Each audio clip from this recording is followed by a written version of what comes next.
Good morning, good morning. It's raining here in the Netherlands. Alas 7 ng umaga. Alas 2 naman sa Pinas. Ito ang una kong gagawin, guys. Ticket ko yung talagang nilagay na ni Kun kahapon. Ang merienda niya mamaya. Ang hapon siya.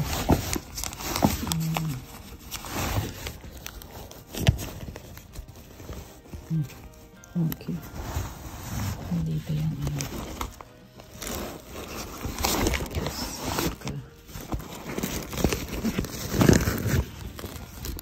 waffle.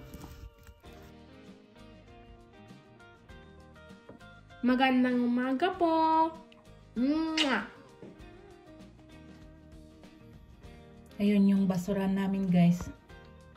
Naghihintay na. Garbage collection day ngayon, Monday.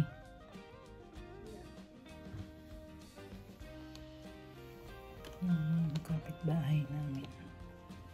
Ayun, naghihintay na rin yung basura nila. Hindi pa ako makakalabas ngayon. Ang sakit ng tiyan ko. Maya-maya na siguro. Thank you for watching. Bye.